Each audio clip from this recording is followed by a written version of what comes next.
Estou cada vez mais impressionado que a igreja está cheia de gente com a cabeça cheia e coração vazio.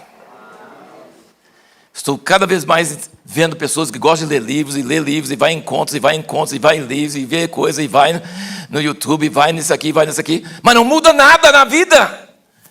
São gregos que ficam lá em Atenas só ouvindo a última novidade, mas nunca tomando posição e nunca fazendo nada radical. Não adianta. Não adianta você ter muito conhecimento na cabeça. Você precisa agir. Boa noite, irmãos. Quantos vão ficar acordados até o fim? Tá bom. Fui criado num lar que valorizava demais a leitura. Fui muito pouco em escolas. Fui mais ensinado em casa mesmo. E temos uma escola cristã em Jundiaí há 36 anos, por aí. Então, a valorização da palavra falada e escrita está no meu DNA. E eu sempre digo que Deus não é digital, Ele é analógico. Porque Ele deu a lei oralmente, em voz audível, e Ele deu por escrito. Ele não deu imagem. E, na verdade, Ele escreveu nos primeiros mandamentos que não é para fazer imagem. Então, Ele queria que nós fôssemos a imagem e não tivéssemos a imagem. Então, vira comigo para Mateus, Sermão do Monte. Ele fala, vamos começar no versículo 25, só para repetir várias vezes. Por isso eu vos digo, não estejais ansiosos quanto à vossa vida, pelo que haveis de comer, pelo que haveis de beber, nem quanto ao vosso corpo, pelo que haveis de vestir. Versículo 27. Qual de vós, por mais ansioso que esteja, pode acrescentar um côvado da sua estatura? Pelo que haveis de vestir, por que andais ansiosos? Versículo 31. Portanto, não vos inquieteis, dizendo que havemos de comer, que havemos de beber, com quem nos havemos de vestir. Pois a todas essas coisas os gentios procuram, porque o vosso Pai Celestial sabe que precisais de tudo isso. Mas, vamos ler juntos esse versículo aqui? Mas buscai primeiro o seu reino e a sua justiça, e todas essas coisas vos serão acrescentadas. Essa é a chave. O mundo inteiro corre atrás de coisas. Jesus diz, vira as costas para as coisas e corra atrás de uma coisa só. E se você fizer isso, as coisas vão correr atrás de você. Não é uma boa coisa? Não preciso de dinheiro. Não corra atrás de dinheiro. Corra atrás do reino e o dinheiro corre atrás de mim. Meu pai dizia o seguinte, impossível você dar mais do que Deus te dá. Impossível. Quanto mais você dá, mais Ele dá. Eu fico até constrangido com tanto de dinheiro que Deus me dá que eu não estou pedindo. Não estou assim rico, assim, tá? Porque não quero ter essa responsabilidade. Vou prestar conta de todo centavo no dia do juízo. Mas, quanto mais eu dou, mais Deus me dá e dá abundantemente. Então, é uma regra. Buscar em primeiro lugar o seu reino e a sua justiça, e todas essas coisas vos serão acrescentadas.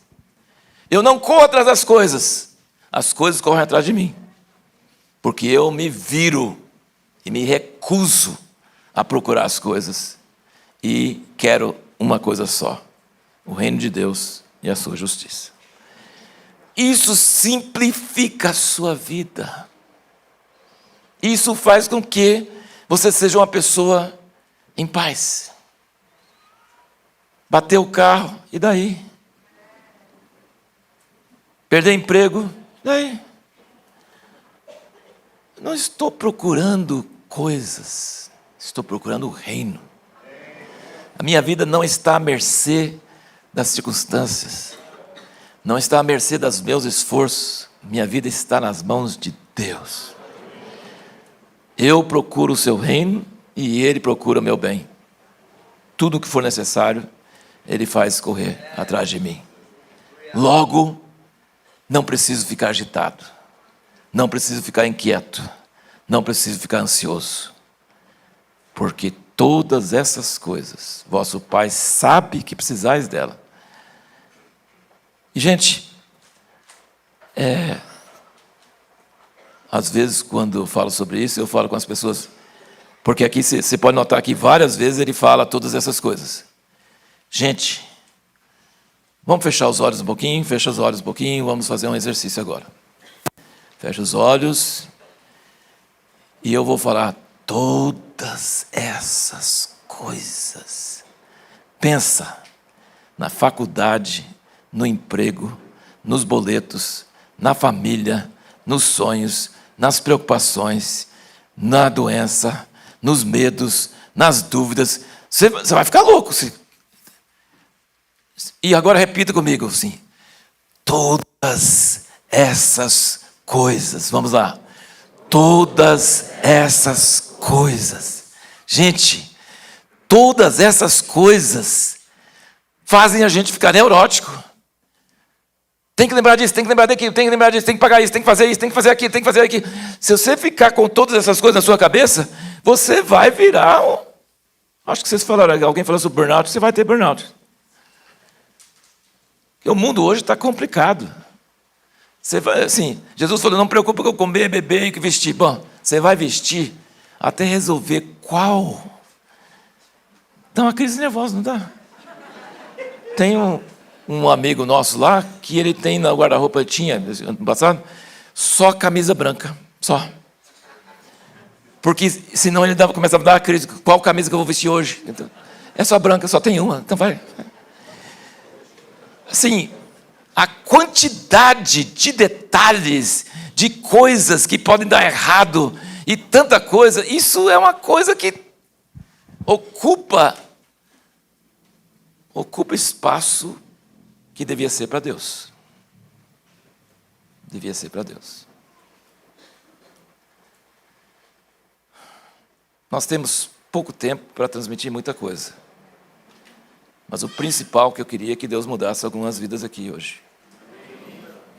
Porque saber ler o livro, ter conhecimento é fácil. Agora, mudar a sua vida, difícil. A Bíblia diz que no tempo do fim, as pessoas estarão anestesiadas. Casando e dando-se em casamento, comprando e vendendo, construindo, e virá o dilúvio como no tempo de Noé e levou a todos. Numa hora que não pensais, o Filho do Homem vem. Ele sempre diz, tem várias passagens, poderia estar lendo aqui, mas não vai dar tempo, mas tem várias passagens que ele fala que o estado mental das pessoas nos últimos dias, quando Jesus voltar, vai ser um estado onde as pessoas não têm nenhuma noção que Jesus está voltando.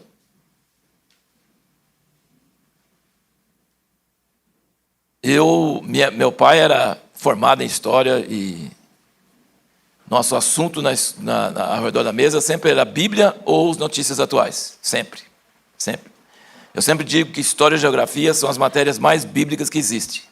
Porque Deus fez a terra. Geografia estuda a terra e história estuda o que aconteceu na terra. E Deus está interessado na terra e o que aconteceu na terra. Então, história e geografia é central. Então, eu sou assim, um leitor assim, voraz de tudo que tem a ver com história e tudo a ver com acontecimentos gerais e acontecimentos atuais desde criança. Nós estamos vivendo, presta atenção, em dias que se parecem muito com os dias antes da Segunda Guerra Mundial. Assim, os rumores são muitos. Os acontecimentos inéditos. Meu país, os Estados Unidos, nunca viveu o que está vivendo hoje. Nunca. Nunca viveu um desprezo pelos valores cristãos, desprezo pela família, valorização de coisas absurdas. Nunca. Tem dois partidos, democrata e republicano, mas os democratas nunca foram tão extremistas como parece que todos eles em peso estão hoje. Eu nunca pensei que ia desmoronar tão rápido, e está desmoronando rapidamente. E eu já li sobre os alemães quando o Hitler estava subindo ao poder, estava no poder, sobre os judeus da Alemanha. Os sinais estavam todos lá, mas ninguém se tocou. Eles falaram, não vai. E foi. E foi. Então eu quero dizer para vocês o seguinte, gente. Nós estamos à beira de um precipício. Pode ser que nós tenhamos mais 1 ano, 2 anos, 3 anos. Pode ser que mês que vem. Os analistas financeiros, eles ficam projetando para frente o que é agora. Burrice. Veio a pandemia e mudou tudo, não é verdade? Assim, o cara estuda, mas no fim ele não consegue se preparar para alguma coisa assim. A guerra na Ucrânia vai trazer fome no mundo, está trazendo problemas econômicos grandíssimos, mas China tomando Taiwan vai ser muito pior. E está dando todos os sinais de que isso realmente vai acontecer. Mas não sei quando, não sei como. Então, assim, e a Bíblia nos avisa que em qualquer momento vai piorar, vem as pragas do Apocalipse, vem um monte de coisa.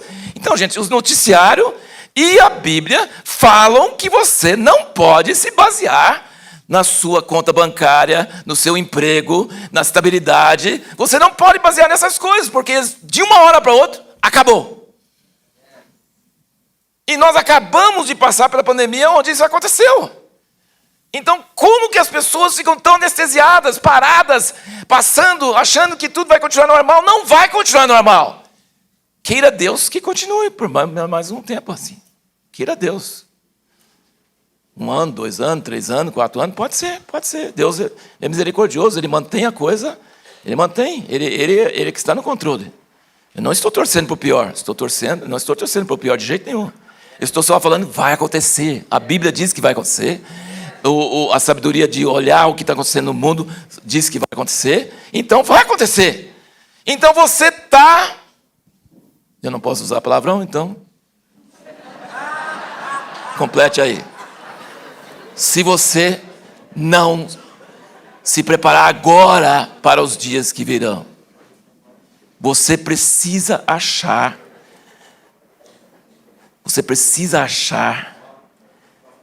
segurança. Você precisa achar fundamento. Você precisa achar o refúgio. Você precisa achar a torre forte. Você precisa achar aquilo que vai te segurar. E você se tornar um ponto de referencial para pessoas que vão estar desmaiando de terror diante das coisas que vão estar acontecendo. Então não é brincadeira esse negócio que o Douglas falou, não é assim uma coisa útil. Vamos ter uma vida devocional, é bom ter uma vida devocional boa, é bom ter uma vida espiritual boa. Não, é necessidade. A gente precisa aprender, viver diante de Deus, buscando o reino, mesmo agora. Porque depois o negócio vai ficar bem mais sério.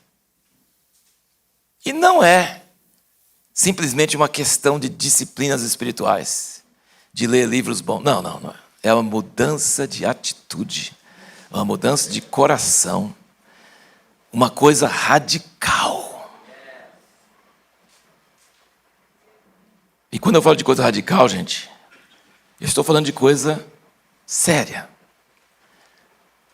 Eu não estaria no Brasil se o meu pai não tivesse trazido a família toda em 1964, 5 de fevereiro, sem saber que ia ter uma revolução em março de 64. Sem dinheiro.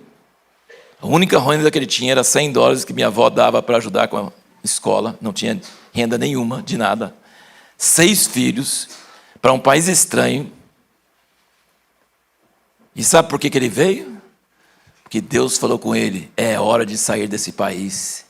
É hora de escapar desse país. Aqui não dá para você criar seus filhos do jeito que é para criar. Fuja! E ele fez isso. E pagou um preço alto. E nunca mais voltou. Foi enterrado em Jundiaí. Tem um amigo nosso que morava em Araras, tinha uma farmácia, tinha uma vida bem solidificada, tranquilo, criou os filhos dentro da visão de Deus, uma coisa maravilhosa e tremenda. Mas chegou um ponto que ele viu que não ia conseguir mais, os filhos já estavam chegando à adolescência. Ele saiu de lá, passou apuros financeiros gravíssimos. por causa do bem-estar espiritual dos seus filhos. Foi para Jundiaí, colocou em nossa escola, entrou na igreja e os filhos hoje estão prosperando porque ele teve radicalidade. Ele arrancou as raízes, ele saiu, ele falou, não vou deixar que as coisas aconteçam de qualquer jeito. Meu avô chorava, perdia 6 netos em uma tacada. Depois de 1 ano, 2 anos, ele veio e falou assim, você fez o certo. Veio a guerra de Vietnã, veio drogas, veio um monte de coisa nos Estados Unidos, onde nós morávamos.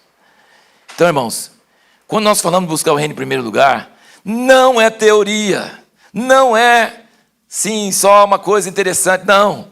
Tem que virar, sabe? A palavra arrependimento, techuvá, significa virar. A palavra, quando fala na Bíblia, convertei-vos, vira, arrepende, é tudo a mesma palavra no original. E na palavra no original não tem nada de emoção. Assim, pode ser que você fique emocionado sabendo, nossa, eu também tanto tempo nesse caminho errado e agora eu vou ter que virar para trás e andar tudo de volta, né? Pode ser. Pode ser que minha mulher estava certa e eu fiquei resistindo, agora eu vou ter que humilhar e voltar, né? Pode ser. E você percebe, infelizmente, gente, eu não resisto à necessidade de dizer que sempre você vê a placa na estrada, conversão à direita, né? Nunca é conversão à esquerda. Alguém já viu conversão à esquerda? Eu nunca vi.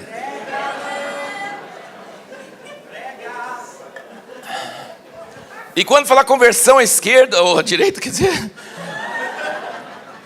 Não está falando para você sentir emoção. Está falando para você inverter a sua direção. Está falando para você pegar aqui, pegar o viaduto e voltar.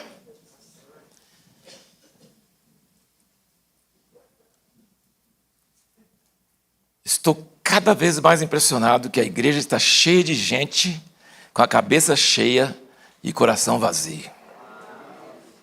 Estou cada vez mais vendo pessoas que gostam de ler livros, e vai em encontros, e vai em encontros, e vai em livros, e vê coisa, e vai no YouTube, e vai nisso aqui, mas não muda nada na vida.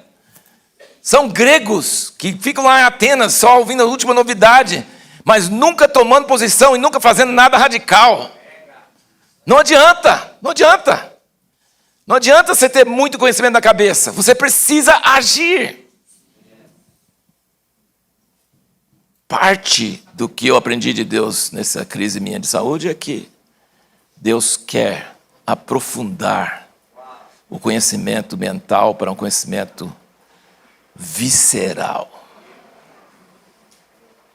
Compaixão é das entranháveis afetos. Como que nós vamos ver sinais e milagres se nós não temos compaixão? Como você vai ver uma pessoa converter?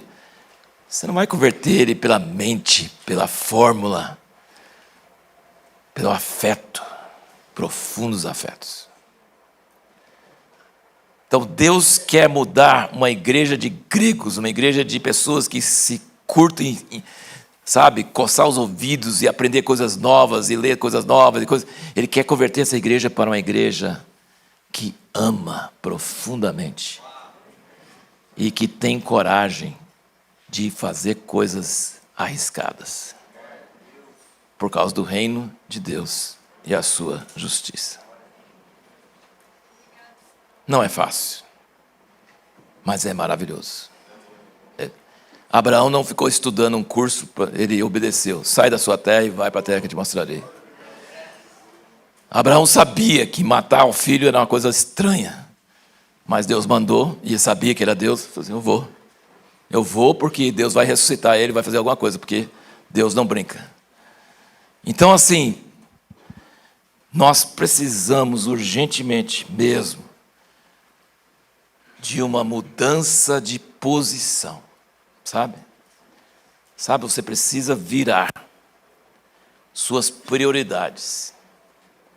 Não basta ter uma igreja de domingo.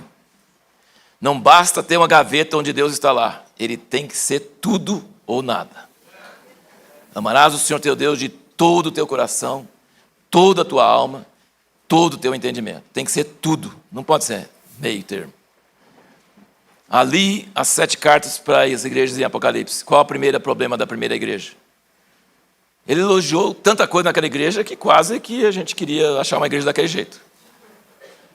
Suas obras, rejeitaste que são maus, os falsos obreiros, suas obras são mais do que eram antes e tal. Ele falou um monte de coisa boa daquela igreja. Mas tenho, porém, contra ti uma coisa. Qual era a única coisa que tem contra ti? Abandonaste teu primeiro amor. Arrepende-te, porque apesar de todas essas coisas boas, isso é suficiente para eu tirar seu candeeiro. Os Estados Unidos fizeram uma pesquisa em 1998, da população geral, 70% achavam que patriotismo era um valor muito grande e a igreja era muito importante na vida deles. Recentemente fizeram a mesma pesquisa, nem 20 e poucos anos. Sabe quantas pessoas pensam a mesma coisa? 30%. Em poucos anos, 40% não acham que a igreja é importante, não acham que patriotismo é importante. Sabe quem são os 30%? Velhos.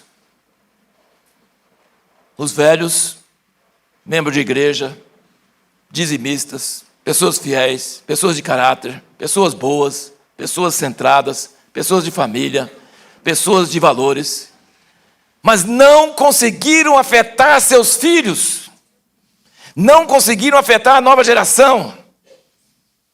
São pessoas boas, pessoas com a igreja de Éfeso, pessoas boas, perderam o primeiro amor. Não adianta ter caráter e não ter paixão, não adianta. Se você vai afetar outras pessoas, você tem que ter paixão.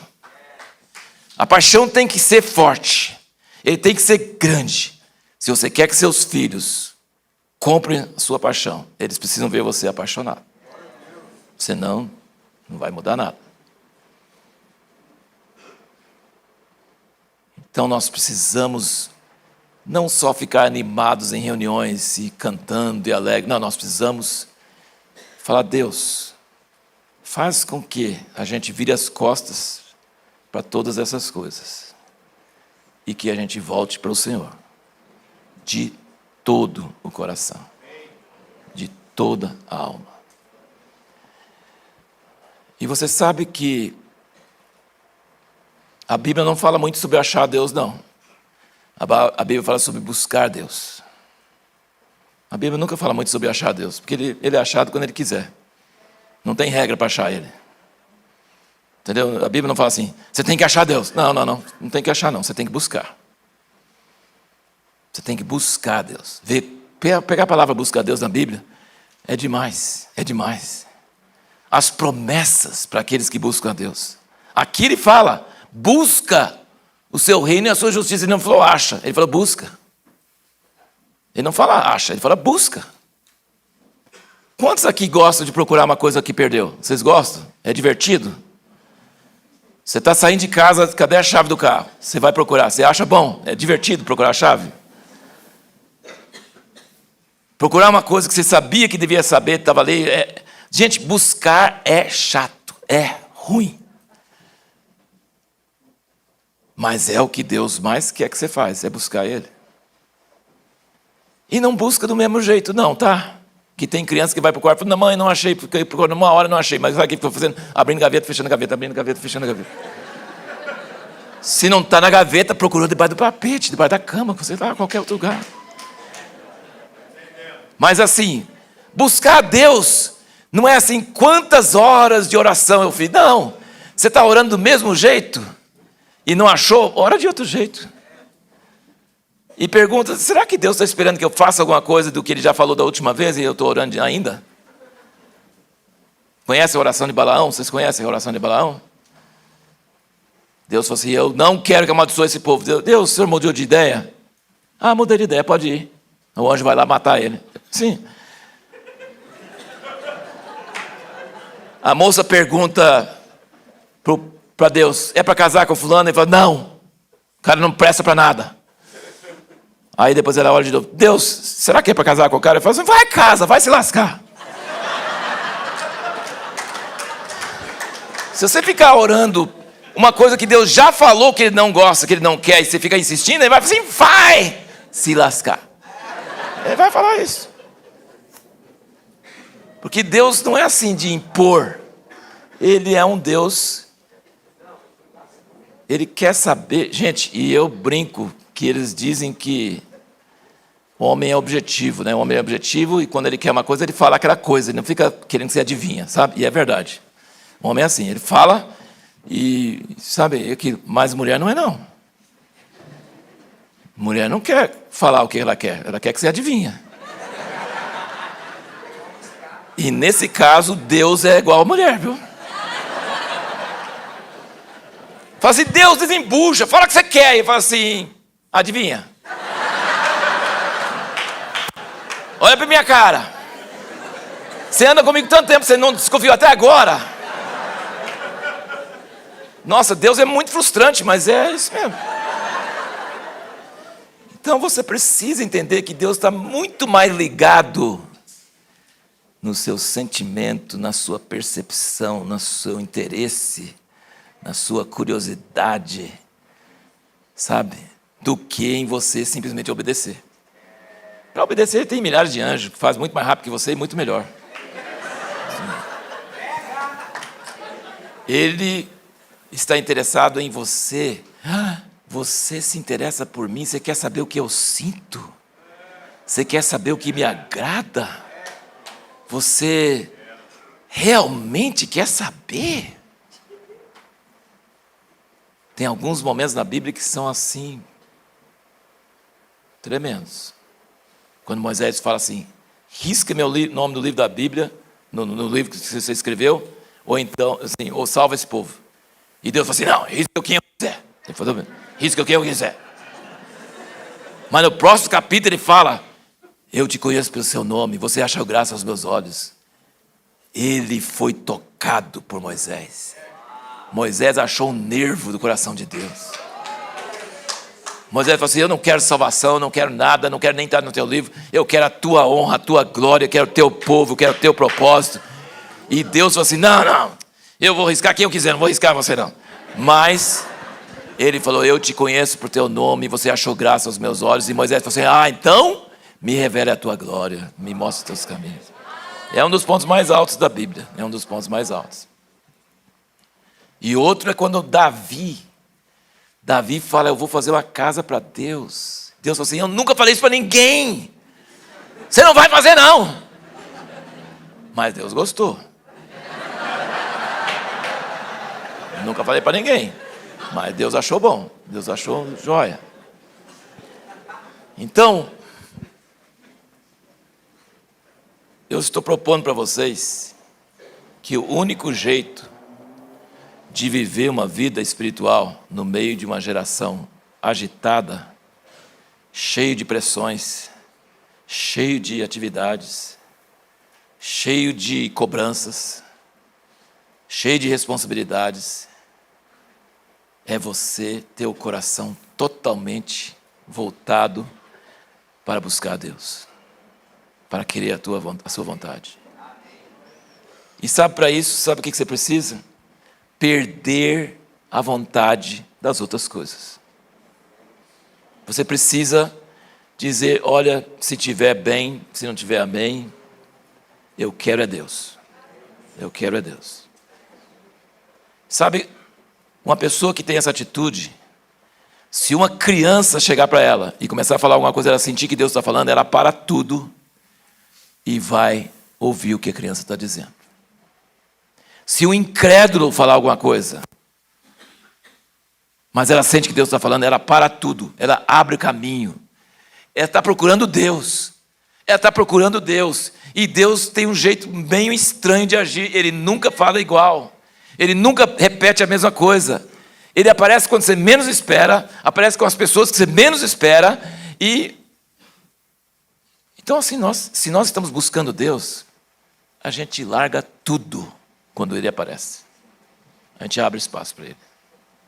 A gente prostra. A gente honra.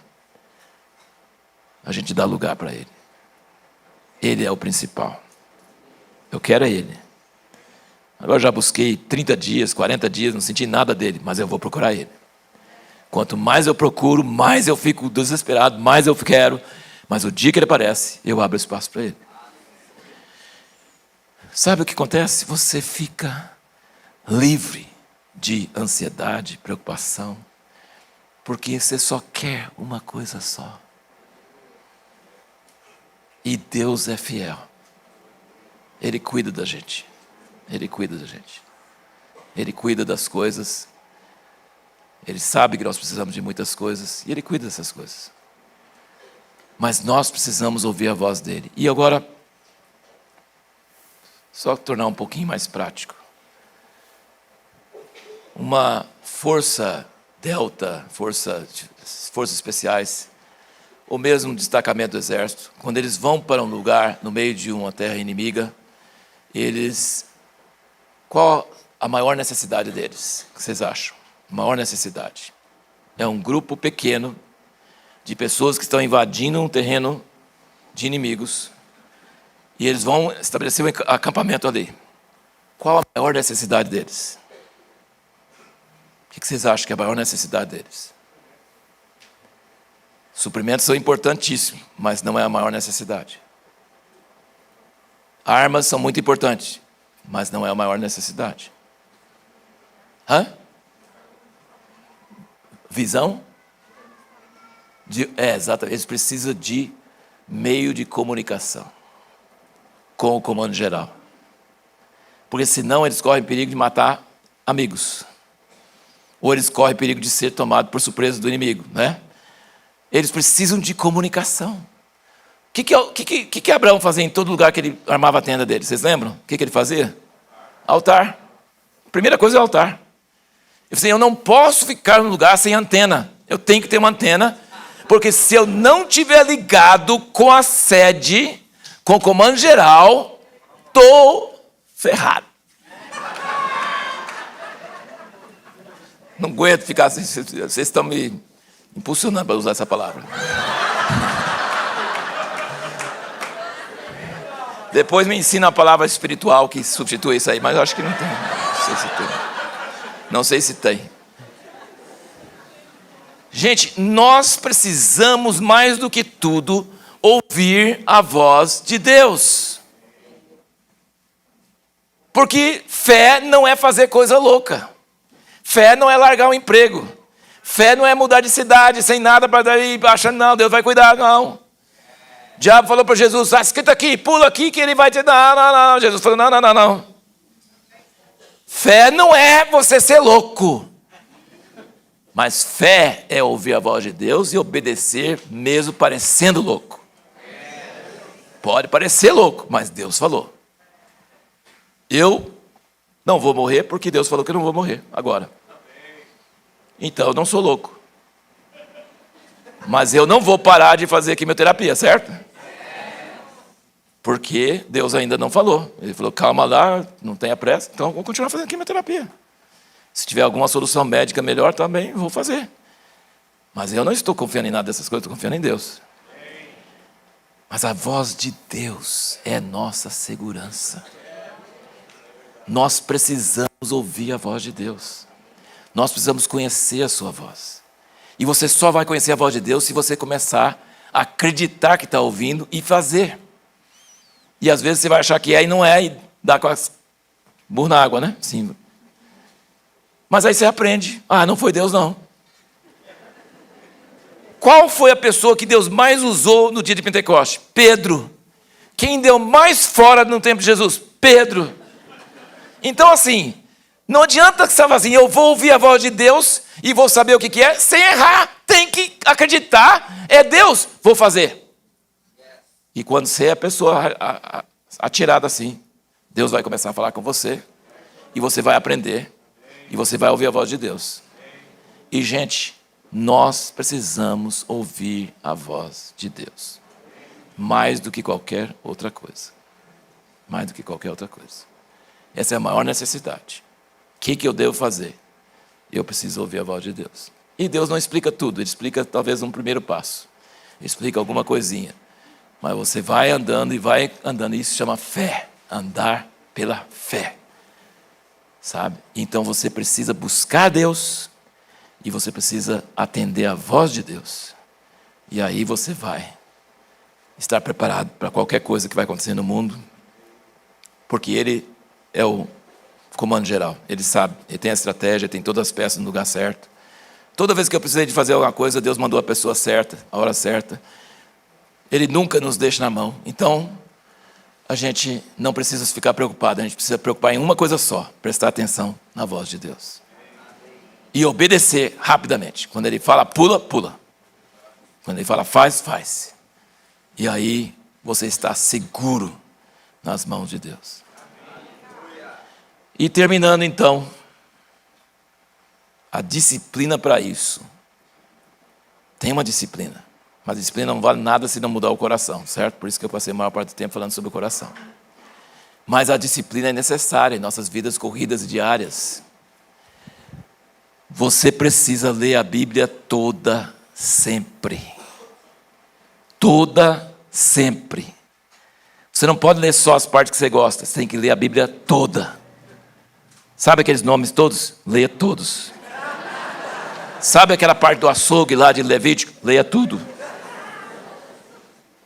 Porque se você não lê tudo, você não leu tudo. Então você vai mentir se falar que leu tudo. Então você tem que ler tudo. Mas deixa eu te dizer uma coisa. Para ler a Bíblia toda em um ano, você gasta 15 minutos por dia numa leitura normal. Leitura normal. 15 minutos por dia. Você pula um dia, vai ter que gastar meia hora. Pula 3 dias, vai ter que gastar o fim de semana pondo em dia. Mas meu pai nos ensinou que essa é a regra. Deus não tem imagem, mas Ele nos deu a Bíblia. E a Bíblia não é para ser carregada, é para ser lida.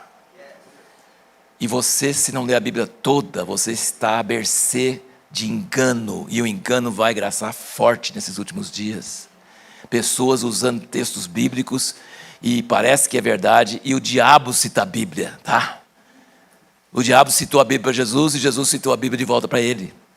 Você precisa conhecer a Bíblia toda, porque aí quando alguém vem uma coisa, vem outra coisa na sua mente e você desmente aquilo e você não entra naquilo, certo? E tem uma coisa tremenda, eu já li a Bíblia incontáveis vezes, sei muita coisa de cor, sei muita coisa mesmo, mas sempre é nova, eu sempre é nova, sabe por quê? Não é a Bíblia que muda, sou eu que estou diferente. Toda vez que eu leio, eu sou diferente, então eu preciso ler. Eu preciso ler. E Deus fala pela palavra. Ele não fala todo dia. Às vezes demora, às vezes passa a semana, 2 semanas, você não sente nada. Mas você persevera, você continua, você vai. Deus fala. Deus fala. Deus fala. Vou te dar um exemplo. Eu estava no hospital para fazer a cirurgia, para tirar o tumor no intestino. E um dos momentos mais frágeis que eu estava era que demoraram, estava sem óculos, eu não enxergo nada sem óculos, e sem a minha esposa, e sem nada, e demoraram toda a vida, e não sabia quanto tempo que ia gastar, e o que ia acontecer, e aquela coisa toda, sabe? E pensando, a gente quando pensa sobre contar com Deus, a gente tem temor, né? Assim, poxa vida, tem pecados, tem coisas, né, que o Senhor vai julgar, e quem é puro diante do Senhor e tal, aquela coisa toda. Deus falou comigo. Deus não veio anjo, não veio imagem, não veio nada. Deus falou comigo. É Ele quem perdoa todas as tuas iniquidades, quem sara todas as tuas enfermidades. Eu não sabia nem onde estava escrito, pois eu fui pensando e lembrei que era Salmo 103. Salmo 103. E aí fui para a cirurgia, anestesia geral, horas e horas e horas na anestesia geral, a gente não percebe nada, depois sai da anestesia. Primeira coisa que perguntei à minha esposa: leia para mim Salmo 103, os primeiros 5 versículos. Primeira coisa. Bendize a minha alma ao Senhor e não te esqueça de nenhum só dos seus benefícios. Aquele hino que é cantado nas igrejas: conta as bênçãos, conta quantas são derramadas pela divina mão. Não te esqueças de nenhum só dos seus benefícios. Bendize a minha alma ao Senhor e não te esqueças de nenhum só dos seus benefícios. Ele que perdoa todas as tuas iniquidades, quem sara todas as tuas enfermidades. Essa palavra veio de onde? veio de Deus, mas porque algum dia eu tinha lido alguma coisa, mas eu não procurei, não sabia. Então Deus fala conosco hoje pela palavra. Se você enche a sua mente da palavra, Deus vai falar com você. Mas não vai falar na hora que você quer, não. Vai falar na hora que Ele quer. E não vai falar a sua passagem favorita, não. Ele vai falar o que Ele quer, na hora que Ele quer, do jeito que Ele quer. Sabe, a energia que nós temos, tudo vem do sol. E vem do sol pela fotossíntese, não é verdade? Toda energia. Levantando o braço aqui, foi algum repolho que eu comi um dia atrás, alguma coisa assim. Alguma coisa assim.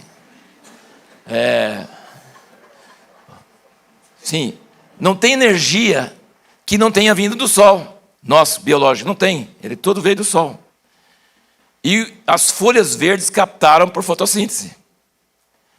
Mas as folhas verdes captam a energia do sol se tiver sais minerais. Porque se não tiver, não tem matéria-prima. Certo? Deixa a planta sem água. O sol vem, vai abençoar ela? Não, vai secar ela. Não vai adiantar nada. Vai amarelar e vai secar. Agora, se ela tiver água puxando as sais minerais do solo, sabe o que vai acontecer? Quando vem a luz do sol, ele vai unir eles e formar beterraba, cenoura, repolho, todas essas coisas. Até carne. Porque a vaca come a grama e, né? Tudo vem do sol e tudo vem de fotossíntese. Mas a energia do sol é o Espírito Santo falando conosco hoje. Se não tiver palavra na sua mente, ele não vai conseguir fazer nada. Porque o que a gente faz no estômago, na digestão, é separar aquilo que o sol uniu, certo? E aí libera energia. A energia uniu eles, a gente digere, libera, energia vem para nós. Então, quando você tem a palavra na sua mente, talvez você não entendeu nada. Eu encorajo muitas pessoas a ler a Bíblia sem entender nada. Falo assim, mesmo que você não entende, leia assim mesmo. Não precisa estudar, gente. Tem outra hora para estudar. Mas ler a Bíblia para você ter vida com Deus, não precisa entender. Precisa ler. Tira essa carga de ter que entender. Tem hora que eu entendo umas coisas, outro ano eu não entendo mais nada daquilo, eu entendo outras coisas, entendeu? A Bíblia é muito frustrante, é igual Deus, é bem frustrante mesmo. Mas não tem problema, ela é viva. Eu agradeço a Deus por ela todo dia, porque eu não preciso sentir espiritual para ler a Bíblia. É só abrir e ler, porque é português. É só ler. Não precisa. Agora, gente, eu estou passando o horário. Tirar meia hora para Deus, todo dia, fielmente, não é fácil. Não é fácil. Porque tudo concorre para você não fazer isso. E você não precisa ser um monge dedicado o dia todo a orar e ler a Bíblia. Não. Você precisa meia hora por dia, no mínimo. Se tiver 45 minutos, melhor ainda. Mas meia hora é suficiente para você orar 15 minutos, escrever alguma coisa do que você entendeu, orar, apresentar suas necessidades a Deus, procurar escutar para ver se Ele dá uma bronca no que você fez ontem, com essas coisas. Entendeu? Lembrar de algum sonho, lembrar de alguma palavra, ver se Ele traz alguma coisa à mente. Você está abrindo espaço para Deus. Você está dando prioridade para Ele, você está mostrando que Ele é importante. Talvez Ele não vai falar com você naquela hora, mas durante o dia Ele fala. Quando você está tomando banho, Ele fala. Quando você está no metrô, Ele fala. Quando você está por aí, Ele fala. Ele fala. Mas você precisa ser intencional. Como que você busca o reino de Deus em primeiro lugar e não tira meia hora para Deus? É hipocrisia. Não funciona. Não funciona. Estão entendendo? Então nós precisamos buscar a Deus de coração. E Ele nos deu ferramentas para isso. É a leitura da palavra e a oração. São as ferramentas. E a gente precisa praticar isso todo dia. De preferência a primeira coisa do dia. Para que Ele seja Senhor absoluto do meu dia. Para que eu não faça besteira. Para que eu não compre coisas que eu não devia comprar. Para que eu não rume uma briga que não precisava arrumar. Para que eu não fale palavras que eu não devia falar. Eu preciso ouvir a voz de Deus. Amém? Senhor, assim como o Senhor mudou minha vida através de algumas palavras durante os anos, que eu lembro até hoje, mudou minha atitude, mudou meu parecer, mudou minha vida. Eu peço que o Senhor mude vidas aqui nessa noite. Eu peço que pessoas saiam daqui, ó Deus, impactadas, convencidas que precisam mudar de atitude, que precisam de mais fome e sede, que precisam de mais busca do Senhor. Ajuda pessoas aqui a se arrependerem, a fazer a conversão. Ajude pessoas aqui, Senhor. Isso não vem de nós, isso vem de Ti. Eu peço que Tua palavra penetre nos corações como orvalho que entra devagarzinho, e que o Senhor mude pessoas aqui nesta noite, Senhor. Mude pessoas para fazer um propósito firme de buscar a Tua face, de buscar Teu reino, de buscar a Tua justiça em primeiro lugar. Não deixe-nos ser mornos, ajuda-nos a voltar ao primeiro amor. Ajuda-nos a voltar ao primeiro amor. Nós queremos amar o Senhor apaixonadamente, e que isso se torne viral, que outras pessoas sejam afetadas, que outras pessoas sejam tocadas, que nossas famílias sejam tocadas, nossos filhos sejam tocados, nossos parentes sejam tocados. Senhor, que pessoas ao olhar para nós, eles ficam encabulados. Como é que nós temos paz no meio da confusão?